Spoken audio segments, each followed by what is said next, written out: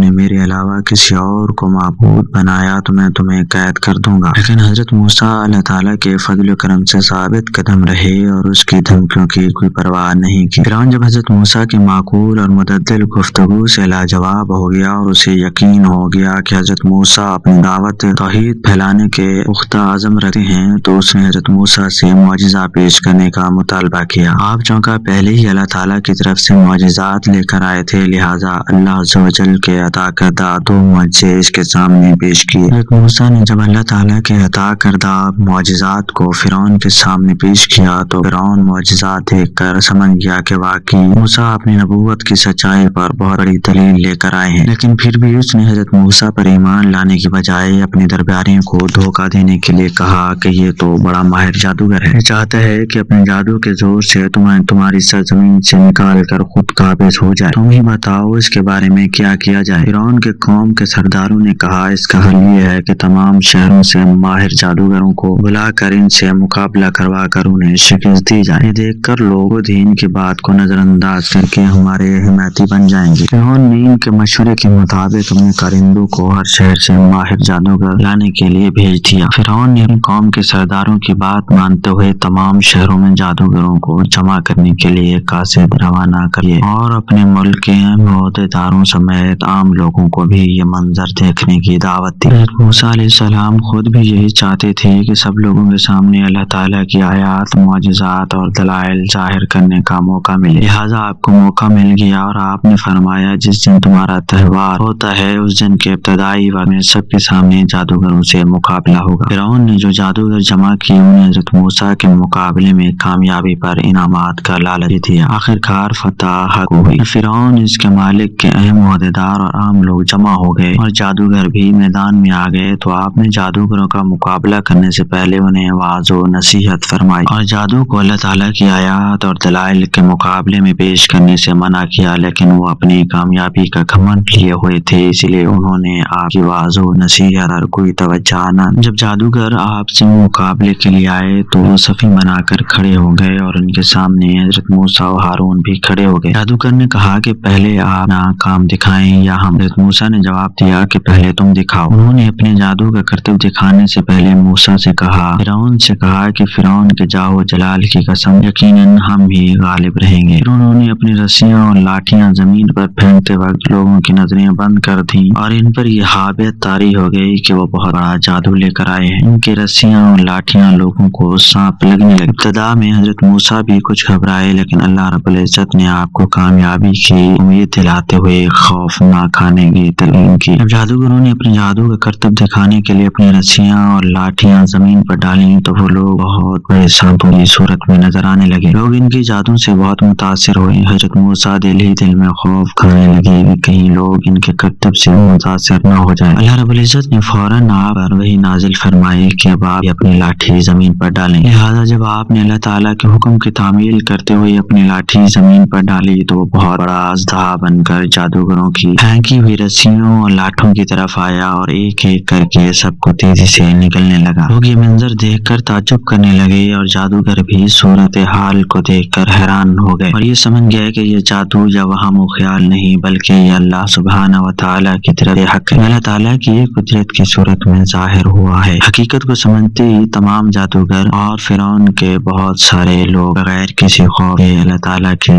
حضور سجدے میں گر گئے اور سب کے سامنے حضرت موسیٰ و ہارون کے رب پر ایمان لانے کا اعلان کر دیا۔ فرعون ہر وقت اس کوشش میں رہتا تھا کہ کسی نہ کسی طرح حضرت موسیٰ کو لوگوں کی نظروں سے گرا کر خود ان کی نظروں میں معزز بنے، اسی لیے وہ آپ مختلف انداز میں مذاق کا نشانہ بناتا تھا۔ اس نے ایک مرتبہ اپنے وزیر حامان سے کہا کہ میرے لیے بہت ہی اونچا محل بناؤ جس پر چڑھ کر میں موسیٰ کے معبود کو دیکھ سکوں۔ فرعون نے جب حضرت موسیٰ اور ان کی قوم کو تکلیف پہنچانے میں کوئی کسر نہ چھوڑی تو حضرت موسیٰ نے اپنی قوم کو اللہ تعالیٰ سے مدد طلب کرنے اور صبر کرنے کی تلقین کی اور ساتھ ہی انہیں یہ بھی تعلیم دی کہ اللہ تعالیٰ کو راضی کرنے کے لیے اپنے گھروں کو مسجد بنا لو اور زیادہ سے زیادہ اس کی عبادت کرو۔ پھر آپ اور ہارون نے مل کر اللہ کے ہاں دعا مانگی، اے اللہ اپنے فرعون اور اس کی قوم کے لیے دولت اور قوت حکومت عطا فرمائی، آپ بندوں پر ظلم و زیادتی کریں، لہٰذا آپ ان کے مظالم کا انہیں مزہ چکھائیں، ان کے مال و دولت کو تباہ و برباد کریں۔ اللہ تعالیٰ نے حضرت موسیٰ اور ہارون کی دعا کو قبول فرما کر فرعون اور اس کی قوم پر مختلف عذاب نازل فرمائے تاکہ وہ سیدھی راہ پر آ سکیں۔